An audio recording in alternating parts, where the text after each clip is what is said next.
So before we get started, and we welcome to those who are on right now. We are this is our last Power Talk of February, and we have Tim White with us. And what we're looking forward to is delving into a wonderful conversation that ends this series as we feature a bunch of dope Black artists or community members who are in the space of creation. So I'm really excited for today's conversation. Before we jump in, I'm going to do a land acknowledgement, and then I'm going to introduce myself and allow Tim to introduce himself as well. So let's dive into it. We are streaming this live from the unceded ancestral lands of Lenape Lenape people. We honor the Lenape Lenape people and other indigenous caretakers of these lands and waters, the elders who lived here before, the indigenous today, and the generations to come. Thank you all for those who are still coming in, trickling in. This is a Power Talk with Power Street Theater.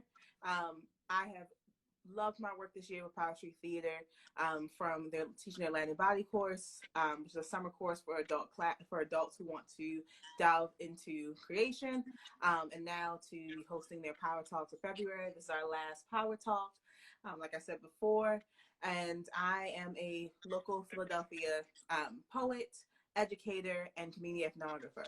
I'm excited to be here with Tim, and Tim's going to introduce himself and what roles he plays in his community. Excited to hear more about that. So Tim, let us know, who are you and what do you do in the community and why are you here? Yeah. My name is Timothy White. I was actually born in South Philadelphia too, so I consider myself a Philly native. Yeah. I live in the suburbs now. I am an accountant. I've been an accountant for about maybe 12 years now. And on the side, I run Tim's Taxes, and I help artists do not only their taxes, but try to get them on a path to like financial stability beyond just doing the taxes. So I try to be a mentor as far as like anything personal finance is concerned for the artist community. Yeah. Well, Tim, I would say in my mother's words, you're doing the Lord's work, because that ain't nothing like for especially for artists to have someone who's there to like support us financially, to be like, hey, this is what you need to do, what you need to get records of. And I'm excited to delve more into what that looks like, and also any tips that you can give to us for artists out there, and be like, hey, this is what you need to do, this is what you need to cut it out. And what the delve into. Yeah. Well, I would say that a lot of even all artists generally come in as small business. So like I look at all artists as like small businesses, because I don't have my clientele isn't just exclusively artists. I have a lot of other small business owners that come to me for like their financial stuff. Yeah. And so they kind of like fall in the same basket. As far as their tax preparation concerned, I will say the number one pitfall that I see people doing is not paying estimated taxes when it comes to their income. And generally, I'm sorry? I said, come on, talk about it. Okay, well, basically, if your business makes a profit, you generally will owe the IRS money at the end of the year for it. But the IRS expects you to pay not at the end of the year in one lump sum. They expect you to pay quarterly on that. And if you don't do that, then they hit you with a little penalty at the end, even if you pay the full amount before for the due date, which is April 17th this year. So that's something that a lot of my clients don't know about. Even just being like, okay, well, I owe money, I'll pay it. I say, that's well and good and all, but do you really be wanting to pay the IRS extra money when you don't have to? The answer is probably no when it comes to that. So I generally tell them to I set them up on a program as far as like analyzing their net incomes. Net income is your income after expenses. So like I devise a formula down to them, so and I get them an amount that they can pay, and then I make it easy for them. So it's just I like to take the guesswork out of it, because the less that people have to think about this, the less they think not doing the thing that they love to do. You know what I mean? Like, Yeah. uh, and my clients do so many different things. So like, and they all are passionate about it, but no one is passionate about this part of it at all. So I try to take all the guesswork out of it as far as paying these estimated taxes, because it really does bite you, especially when you don't we don't think that you're going to have to owe at the end of the year, and then all of a sudden you owe $2,000. Like, that can hurt someone really, really bad at the end of the year. Yeah. Yeah, it's not like a big, like, a hundred, couple hundred here, but like a lot of times when you are uh, have a side business, you can run into the thousands very easily. Like, $10,000 profit can very easily net you about $1,200-$1,300 owed. So Yeah. I generally like to caution people to do that. And like another thing I would say is just that if you were doing stuff like, like we live in like the gig economy now, so like, you have like DoorDash and you have Uber. A lot of people do that on the side. I would say just keep meticulous records when it comes to that. Keep a vehicle log anytime you're using a vehicle for stuff. Yeah. Um, yeah, and still pay those estimated taxes, because like I've had Uber drivers come to me with a bunch of stuff. They made $60,000-$70,000 in a year. They did not pay not 1 cent and they don't expect to pay anything. They think they think that their expenses are gonna bring their net income down to a point where it's manageable, and it never is. And I hate to see that, because a lot of the times that's just one time they're just doing Uber and stuff to just Mm-hmm. to supplement what they really want to do, and they can get totally derailed like that. So yeah, I Yeah. would say that keeping meticulous records and keeping on that schedule of estimated payments are like two of the biggest things I tell most of my clients, because that's generally what they fall under. Yeah, and that's important, and that kind of knowledge and info is important for artists to know, right? Even the basis of it, so that when you're doing the work, you're accepting the work that you're accepting, that you are keeping those files, but also keeping in mind. I know my godmother was always like, she's not an artist either, but she's a bank manager, so she was like, I'm gonna tell you right now, she was like, Sabrina, every time you get paid, I'm gonna need you to put at least 30% away from that check what you're getting paid, in case whatever estimate the tax payment comes forward. And I remember thinking her when I filed my first year tax, I was like, thank God somebody was there to tell me to save it, because when you're going through, a lot of times artists, it kind of, I think it perpetrates that starving artist life. And it's Mm-hmm. like, you don't have to be a starving artist if you No. have that budget, right? Not being afraid of money, like Arlena said in the chat, like, as artists, we have to not be afraid of money, of talking about it, you know what I'm saying? We can talk about, negotiate, like, I want to get paid this, but we're afraid to have a financial advisor or to have somebody do our taxes for us. And that is something that's very much important and needed in the community. I've seen many artists who fell in that rabbit hole of, oh shoot, I done spent my whole entire grant. Yeah, What am I've I seen gonna do? You know? that. Yeah. Oh yeah, I've definitely seen that. And you're kind of touching on like my number one tenet as far as like beyond taxes is budgeting for sure. Like, Yeah. I mean, like at the man, like I like when I'm the like accounting manager at the Man Center for Performing Arts. So like I'm Mm-hmm. also like on my off like on my like side business, I'm dealing with artists, and then like in my main business I'm also dealing with artists. So like but yeah, even at the Man Center, like I take like a big role in budgeting, and I apply the same concepts that I budget a $40 million budget to, like to my budget, which is nowhere near $40 million, unfortunately. But but yeah, I mean, every good thing that I have built in my life has come on the crux of budgeting, and I tell people that all the time. Every like your money has your you your your money is limited, and the efficiency of your money is so important to get the most out of it, to squeeze every little bit of efficiency out the money that you're getting, because any money that is being like not allocated correctly is dollars wasted, basically. Come on. Like yeah, I mean, I've done so much with so little, just based on budgeting. Like my wife, Lanice, she is the like Shout chef. out. Yeah, she's chef. Amazing artist. Yes, Yeah. amazing. My wife, yeah. I mean, when we first got together, like I introduced her to the world of budgeting, and still Mm-hmm. do like with like her Theory and X stuff, and just like it's night and day. It's just like she tells me all the time. It's just like my life has changed because of like budgeting. Like, and a Mm-hmm. lot of people don't have a personal budget. Like, and it sounds so crazy to me. I'm like, well, how do you keep up with your your due dates and and like how are you tracking under this? And like, I don't track it. I just remember like man, No. you're yeah, exactly. No. Exactly. Oh, Yeah.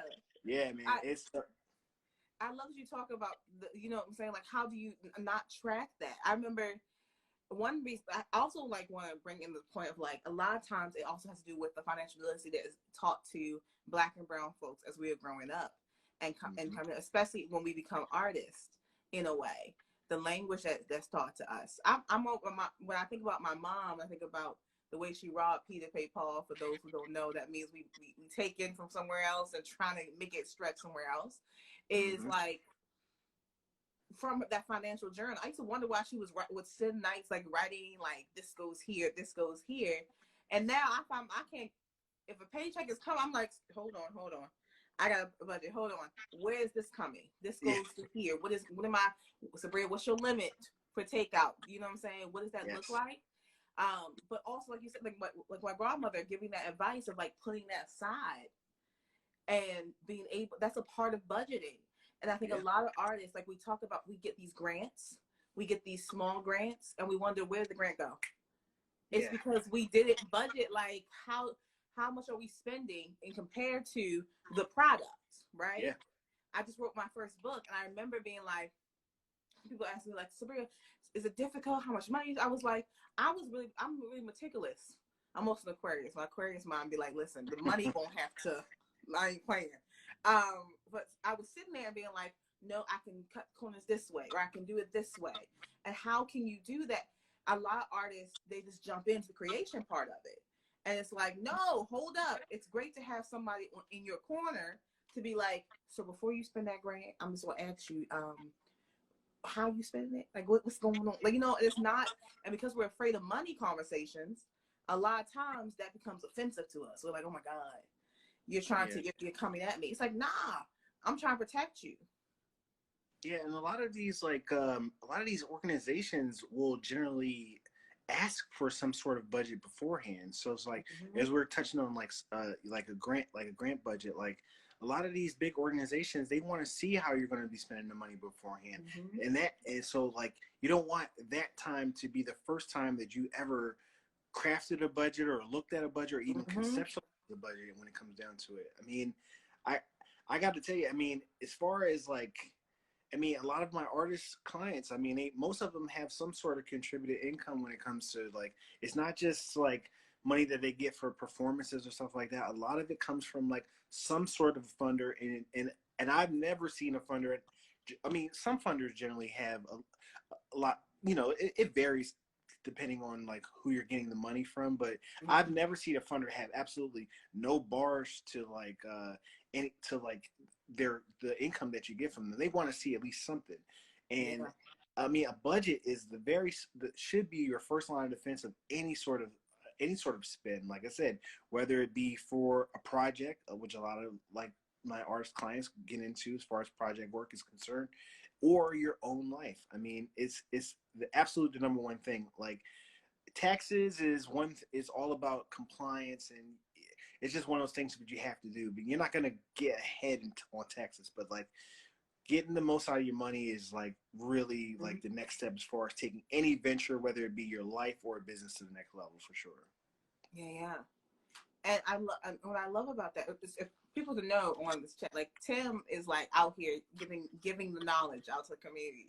Can you talk more about? I know you have, and I'm registered for it. Your leeway kind of workshop that you have coming up. Yeah. So sure. So like So the leeway, the taxes for artists seminar. I did one. I'm gonna be doing another one next month. But yeah, for that one, I go into the first part of that seminar. I go into just the anatomy of the tax return, and that's a big thing because a lot of people, and I don't mind doing anyone's taxes.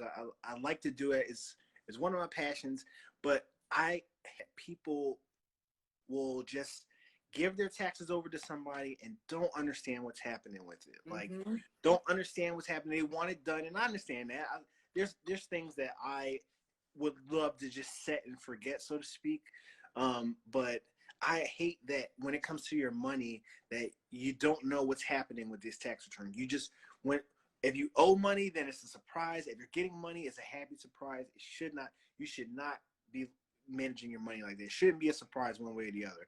So the first part of my seminar, I generally walk people through how the tax return generally flows and what it's trying to do, how it's taking your income, how the government and the things that they like, how Congress affects your taxes and stuff like that, Mm-hmm. how like legislation affects your taxes, like because it changes every year.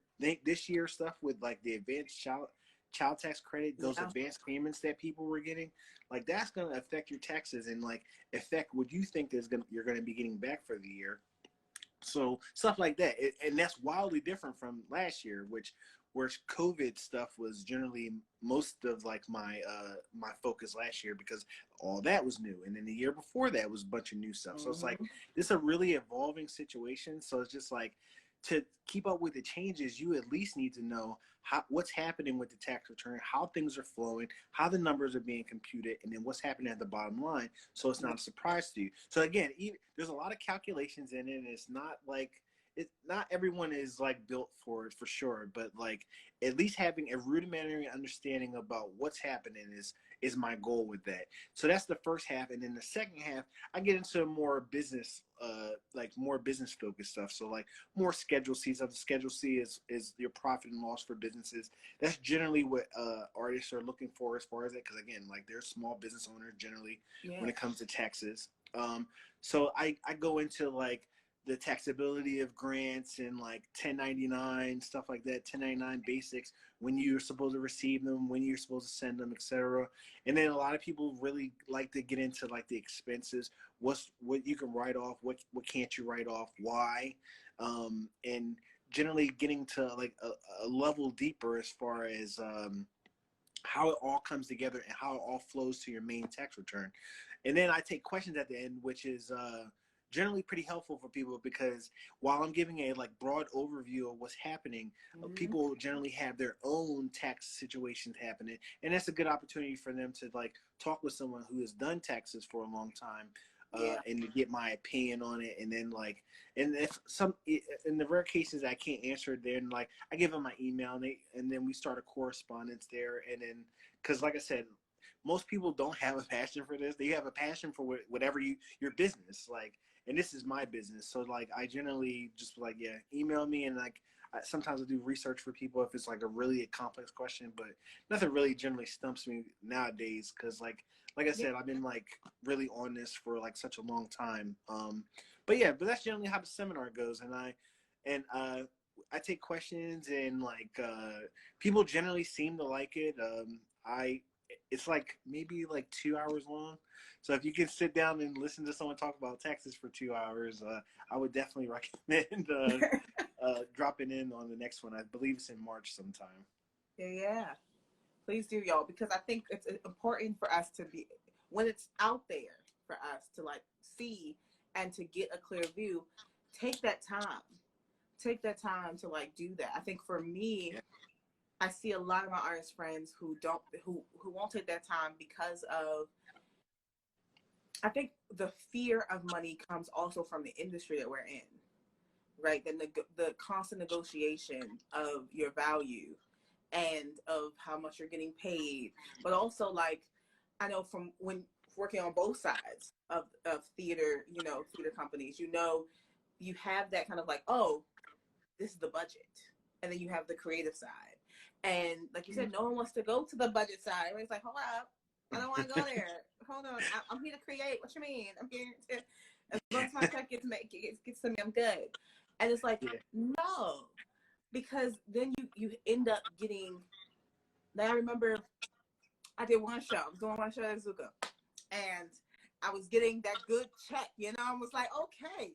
And then I remember at one point being like, Sabrina, did you save any of this? What is going on? Like, I was like, That's right. luckily, I was, I'm a educator in the communities. I had a job that I could like cover whatever I owed at the end. Mm-hmm. But you're right. And I was like, oh, this is not cute. I was like, I don't like this feeling. But I want to talk more about kind of like the importance of budgeting, because there are a lot of theater companies that are starting up that are trying to save themselves in the process, and a lot of collectives who are getting together and making theater and writing budgets for these grants. What tips would you give to someone who's writing this budget for a big grant, or who is newly into this accounting side of the arts? Well, I would say that if you have never drawn up a budget before, like there's plenty of examples online, but like those are generally not going to be like, I mean, we like in demand we use like historical data, so like that's one thing. Like it's easier for like us like professionals because we have historical data. We've been doing it before, so we can look at last year's budget. We can see how it compares to the actuals for the year, and then we can adjust accordingly. A new venture, however, does not have the benefit of that. So like it's going to be a little bit harder for like startups to like get there. With that said, there's plenty of like examples online as far as like a small budget. I mean, like an example of like a budget for like even particular things. So it's like a startup theater or a startup bakery or startup flower shop, like those sort of things. Like depending on like your field will vary wildly as far as like starting up. But just some general tips. I mean, I would say first be conservative. So like don't count on things working. like all my budgets are always worst case scenario budgets. Like go with the worst case scenario. That way you always, especially in the beginning, we don't have any historical data. That way you're already on the edge, and that's where you want to be. And then once the end comes and you compare to actuals, and then things are like pretty rosy, then you can start adjusting to more towards reality. You want to fade reality in that regard. I would say another one is check all the time. Like we at the man, we do budget versus actuals. We do that monthly. So like we're crafting yearly budgets, but we're checking them on a monthly basis. I would say even for a startup who may have like razor thin margins, you may want to be checking that maybe once every 2 weeks or so to make sure that you are not going over budget. You are in line with your projections. Yes, like I said, it's going to be tougher for like somebody, especially in like a field that is not even a field. Like now theaters are fields obviously, but like I mean how they're run, or like Theater Next compared to like something big like the Man, like that's like night and day, you know what I'm saying? Like the budgets are like so wild that it's just like they're not even comparable, despite the fact that they're both like theater companies. Like but still, you still can glean information. You can scale some of that information down. So it's just, so basically, I guess a roundabout way of saying just like you want to gather as much data as you can around you. So like friends that work in these areas are like, and then of course the internet is always going to be your friend as far as it's concerned. And as far as any like knowledge is concerned, you can always like query the internet. But if you do have historical data, if you do have like some sort of like baseline to go off of, then I like I said, everything that I just said was still would be the same sort of tips that I would give. I also would say in the budget versus actual process is a good time to think about if something is going over. It's a good time to see if you can cut costs there as well, because while you might have had an overall budget of $100,000 and maybe one line is going over 1,000, that's a good time to see like, can we save somewhere else here? And doing that exercise over and over and over again is going to expose you to, unfortunately, it's going to expose you to like actually managing your money, which people hate. A lot of people hate that. Like, I know my wife was generally, she's not really thrilled about dealing with the money when she could be dealing with so many other better aspects of it. But like having your hands in the pie, so to speak, doing it monthly like that will give you a like general like sense of like direction, and then the rest will come naturally when it comes to like budgeting, is that because like you're in it now, you know what I mean? Like Yeah. it's like one thing, it's like the difference between looking out and then being in the middle of it. It's just like looking at it periodically like that. So yeah, I mean, as far as budgeting is concerned, like it's just, you just want to monitor the situation. You want to use your historical data as best as you can generally. That's really like the best things I could say about that. Yeah. Yeah. And I'm going to dig because Jose told me to do this, and I'm calling you out, Jose. Oh, To ask, to, besides all of the numbers, the math, the accounting, and giving this wonderful info on how to go through tax season, but also how to have tax season in mind all year round.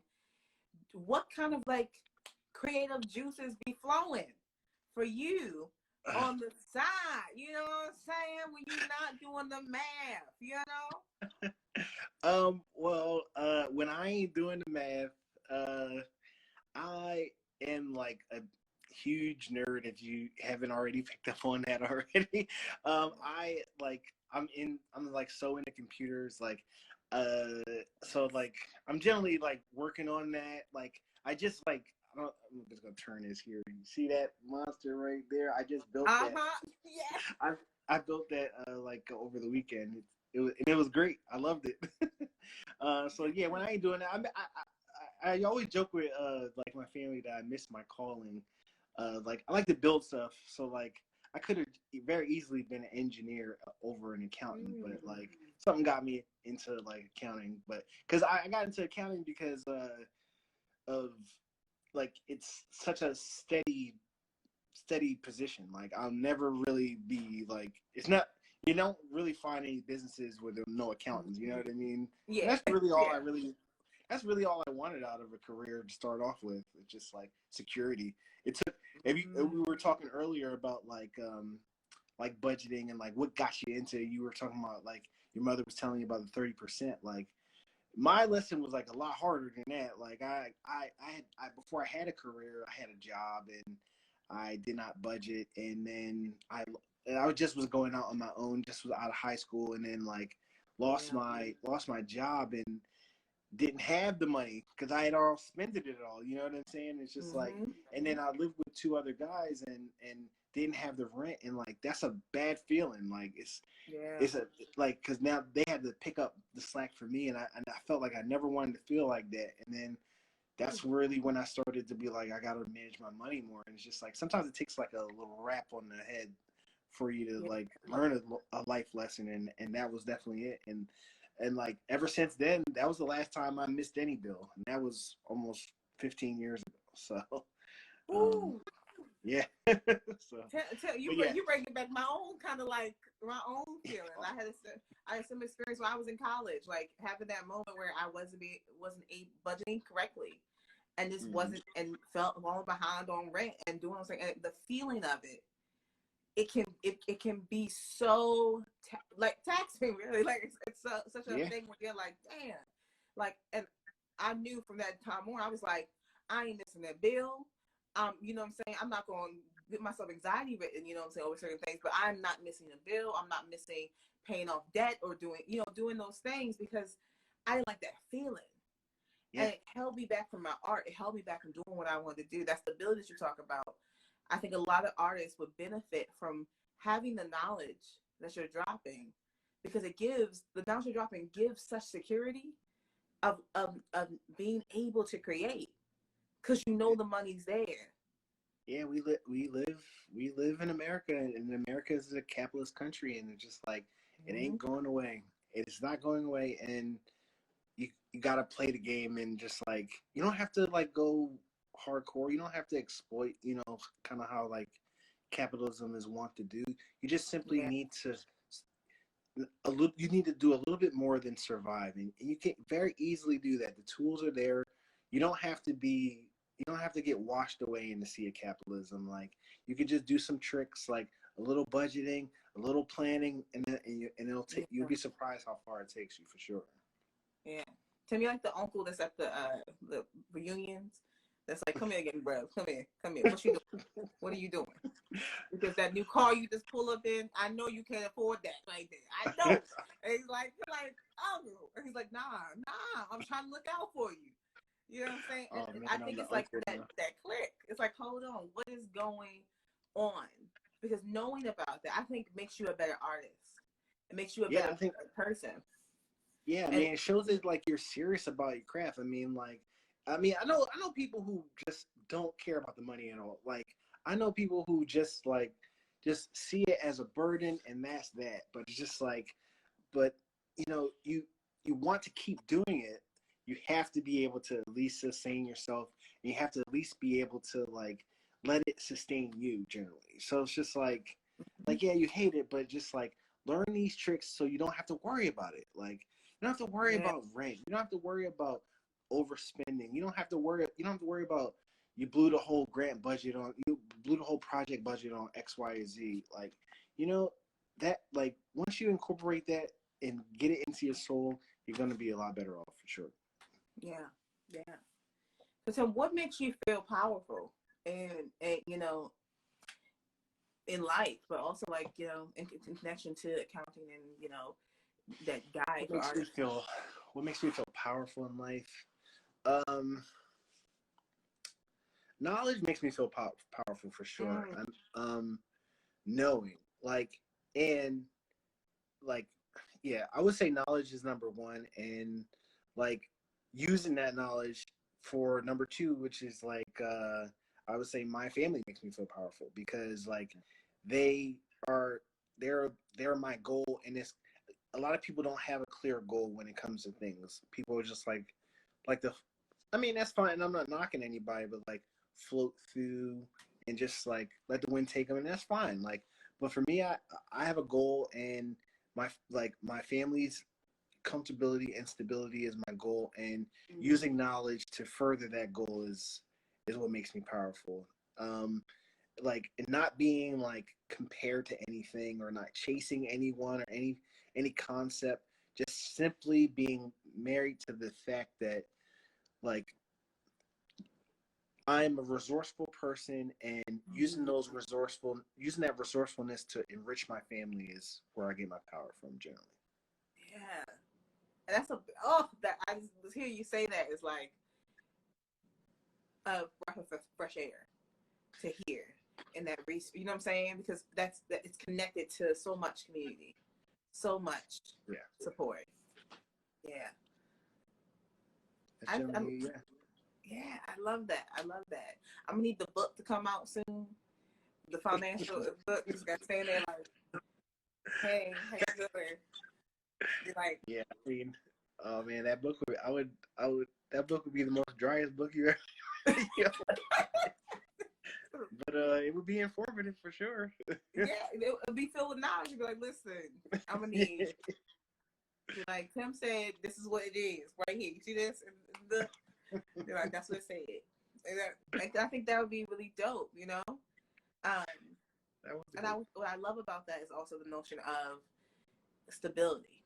I think Black and brown folks, especially those of us who are creators and have loved ones who are creators, deserve stability. Yeah, It deserves to like cultivate that for ourselves, and to yeah, have you out here kind of like nurturing that and allowing people to tap into that is such a contribution to a community that will last for generations, right?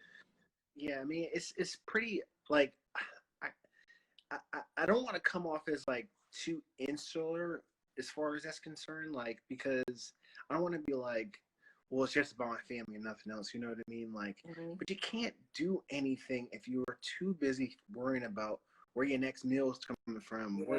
how you gonna keep a roof over your head and stuff. Like, I mean, I know a lot of people, brown and black people, like, especially coming up in like the 80s and 90s and stuff, like, they have, like, I mean, we struggle. Like, I Mm-hmm. struggle. Like, my family struggled. Like, a lot of people, Yeah. like, a lot of my friends' family struggled. Like, and like, it did not allow us to really like focus on like the world. You know, it's just everything was about survival, and like, and I kind of worry about that about like with my kid too, because it's just like it would be like, oh, are we giving them too much? And just like, yeah, I guess like, and I was telling you about the thing about the like missing rent. It's just like that is like a lesson that I hope that she never has to learn like that. Ah. Hopefully she could just learn it. Yeah. Hopefully she just learn it from me just saying it to her. You know what I mean? Mm-hmm.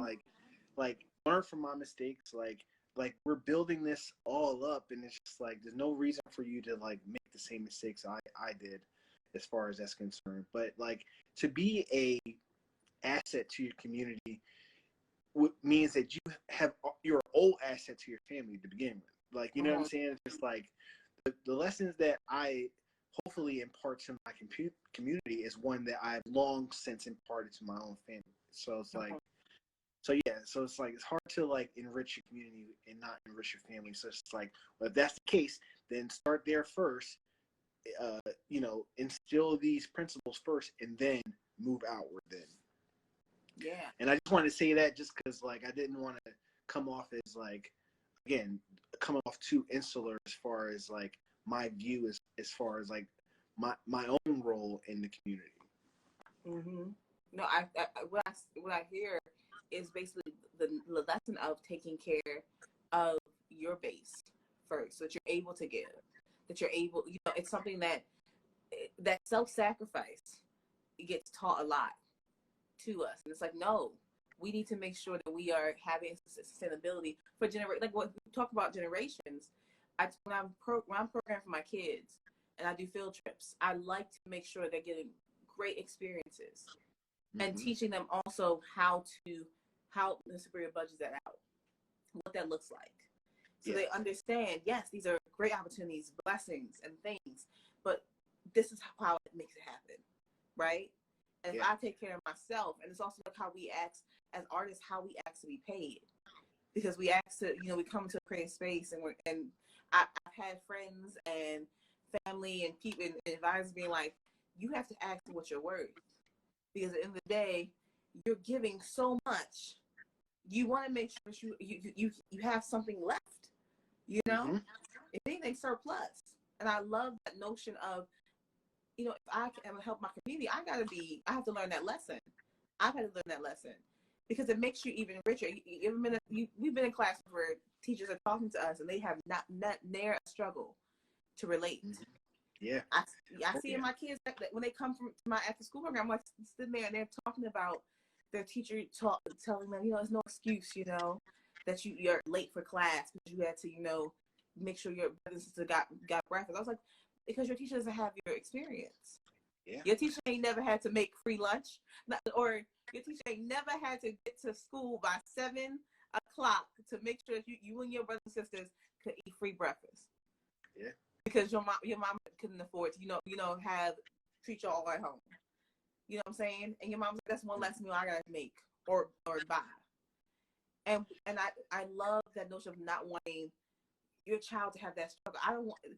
There's this notion of getting out of the gutter, like, and we use that like I got out of the gutter like it's a pride thing.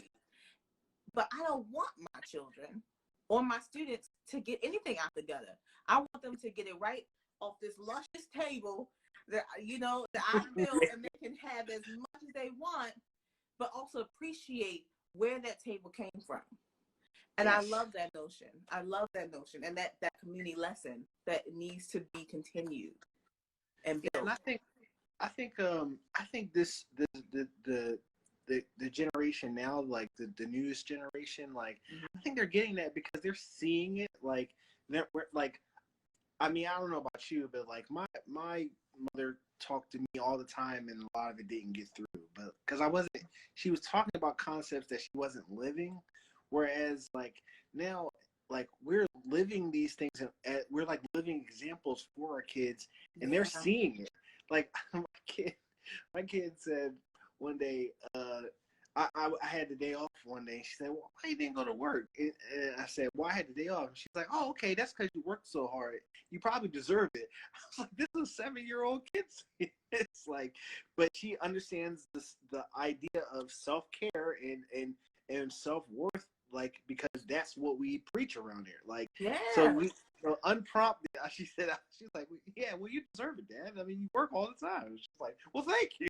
Like, so Yeah. yeah, I mean, I feel like what you said was true as far as like taking off a luxurious table. It's just like, yeah, they're seeing it, and they don't. We don't need to talk about it. Like they're seeing how we're living. They're seeing the principles that we're living by, and they are internalizing it because that's generally because when you are unshackled by the confines of like Mm-hmm. poverty and survival and those concepts through the like principles of budgeting and being good and generally being a general participant in like this capitalistic society, like then you can freely think along those lines, and then you can start thinking about self-care. You can start thinking about getting your Mm-hmm. worth it as far as like a job or anything. You can think outside of just like where's the next meal coming from. And that's a beautiful thing. Yeah. And it's a sustaining thing that Yeah. I creates the liberation that we look for.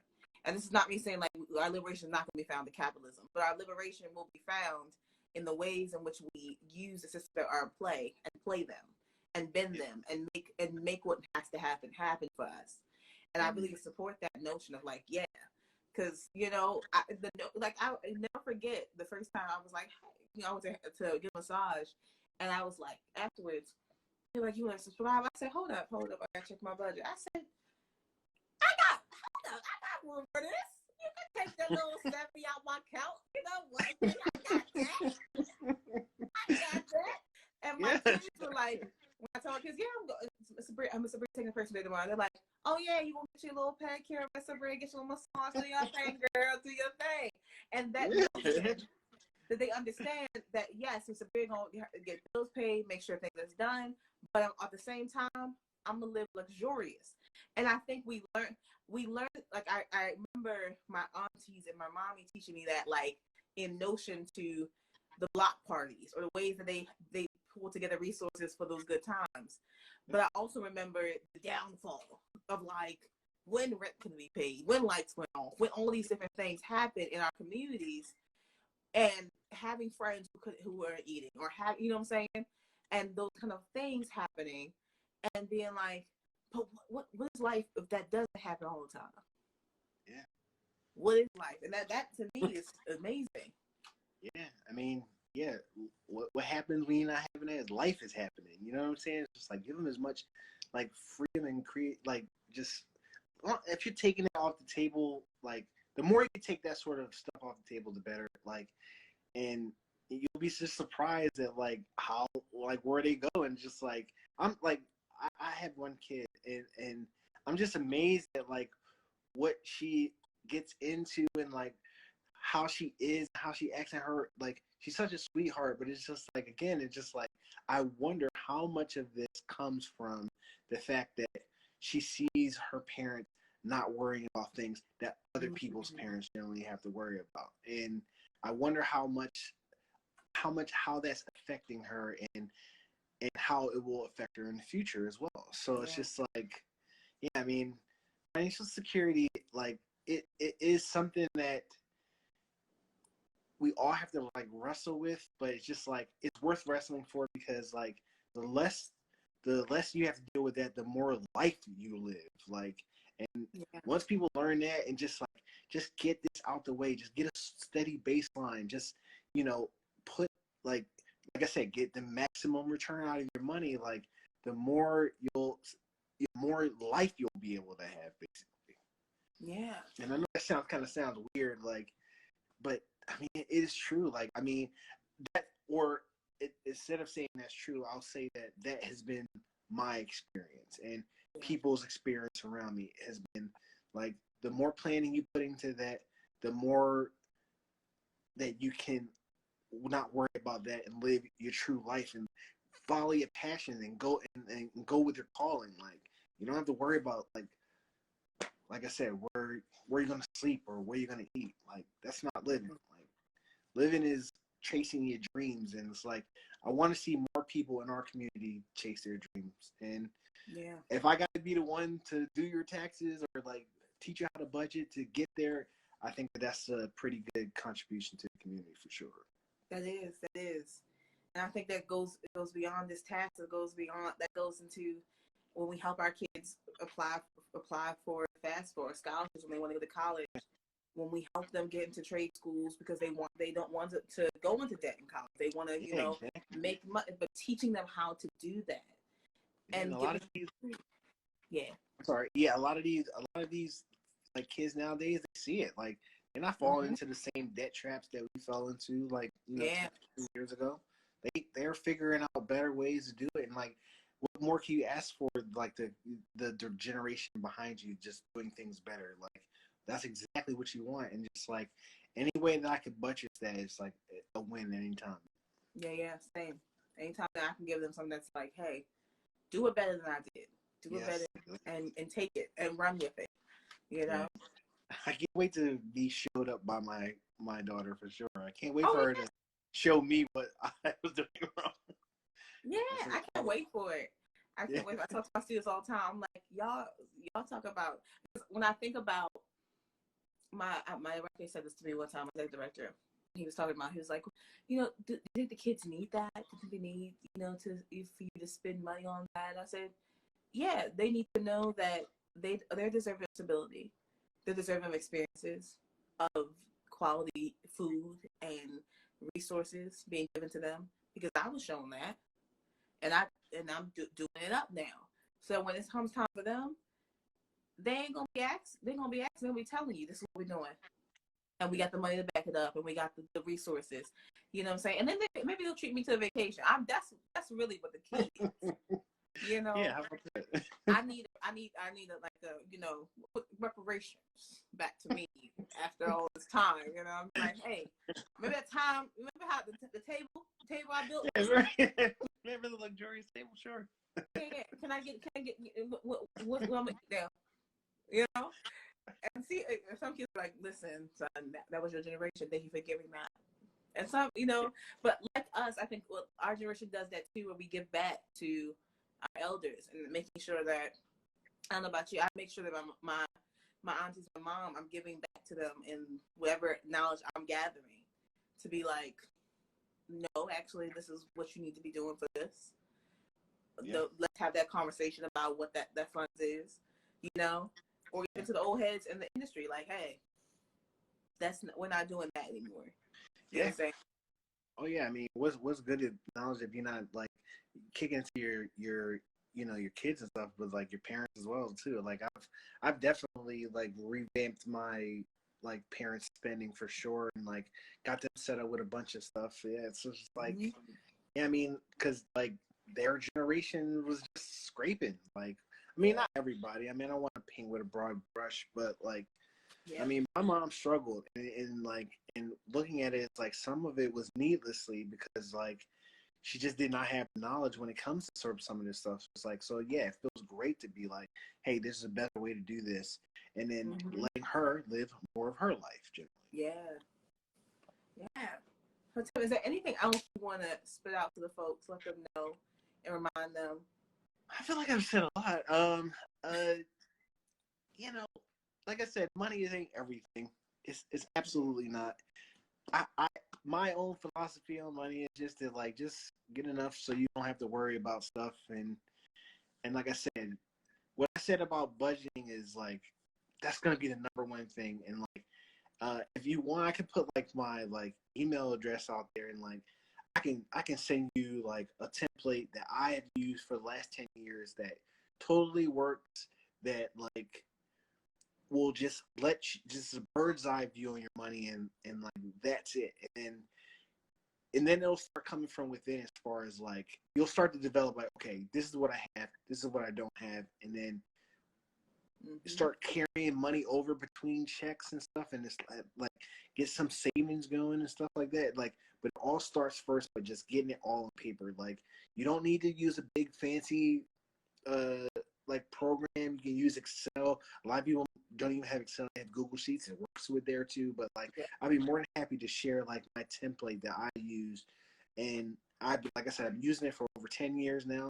There's no bells and whistles to it. It's very simple. Put bills one side, check on the other, see what's left over.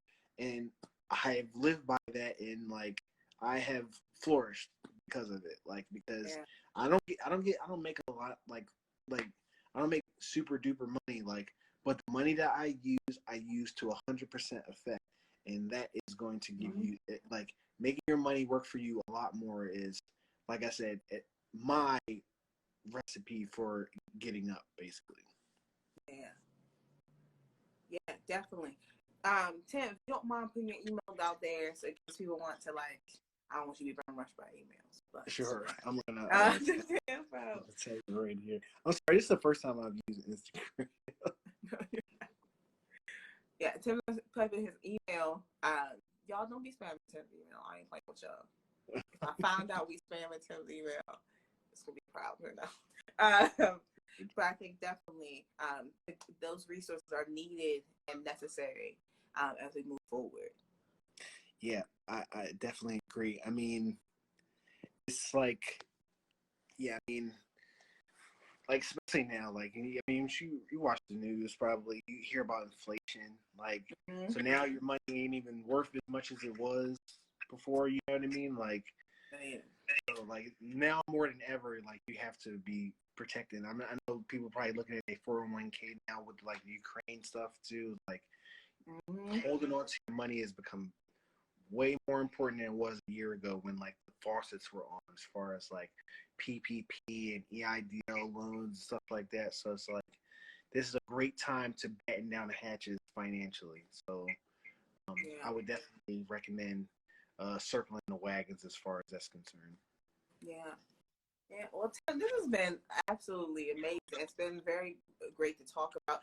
I think also, I'm just gonna say this has been great for me because I, in my past, in like growth, have been afraid to talk about money in this kind of capacity and what that looks like, and the ability to see the ways in which not only I'm talking about it with you now, but how this will spark other people to have that conversation with themselves and with others. Yeah, I mean, it should be like one of the things about, and this is my own belief, but like one of the things about capitalism is just like it's easier to be exploited when we are siloed when it comes to financial literacy and information. So like unsiloing that information and collectively like coming together as far as that's concerned kind of is a shock to the masters, and I love to shock the masters when it comes to that. Come through. Yes. So yes. Well, thank you so much, Tim. I'll see you. welcome. I'm gonna see you on March 14th because I already registered the thing. You know, I'll encourage you all to also go to Leeway's website, Leeway Foundation's website, and register for Tim's seminar for artists on tax season. I think that's really important for y'all to head on over. You know, even if you're not an artist, because that sounds like, listen, just head on over. There's a lot in there for non-artists. Like if you're a small business owner or even just want to know a little bit more about your tax return, please stop by. Yeah. Until thank you so much again. Thank you for having me. Yeah, it's been great. Thank you, Power Street, for having these Power Talks. It's our last Power Talk, and they have been powerful, y'all.